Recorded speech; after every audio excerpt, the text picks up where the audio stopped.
Liu একজন 15 বছরের বয়সী একজন অ্যাস্ট্রোনট। সে 15 বছর ধরেই অরবিটার 9 নামের একটি স্পেসশিপে রয়েছে।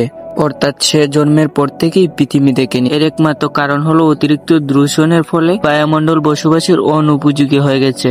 পৃথিবীতে থাকা বিজ্ঞানীরা সিলেক্ট নামের একটি গ্রহ খুঁজে পেয়ে সেখানে মানুষ গিয়ে বসবাস করতে পারে। তাই লিউকে এখানে পাঠাতে চাইতেছে। তারা পাঠাবে এই জন্য সে সেখানে গিয়ে পর্যবেক্ষণ করতে পারে। বিজ্ঞানীরা হিসাব করে দেখেছে যে লিউ এই গ্রহে পৌঁছাতে 15 বছর সময় লাগবে। এই স্পেসশিপে লিউর বাবা মাও ছিল। তারাই মূলত স্পেসশিপের ভিতরে লিউকে জন্ম দিয়েছিল। তবে লিউর বাবা মা কয়েক বছর আগেই সুইসাইড করে মারা গিয়েছে, কারণ এখানে দীর্ঘ 15 বছর থাকার কারণে স্পেসশিপের অক্সিজেন কমে আসছিল। তাই তারা বাকি অক্সিজেন গুলা শেষ করতে চায়নি, এই জন্য তারা সুইসাইড করেছে। স্পেসশিপে থাকা বাকি অক্সিজেন গুলা তাদের মেয়ে লিউর জন্য রেখে গিয়েছে। গত 4 বছর ধরে লিউ তার বাবা মা ছাড়া একাই থাকতেছে। এখানে সে সেখানে থাকা উদ্ভিদ গুলাকে পানি দেয়।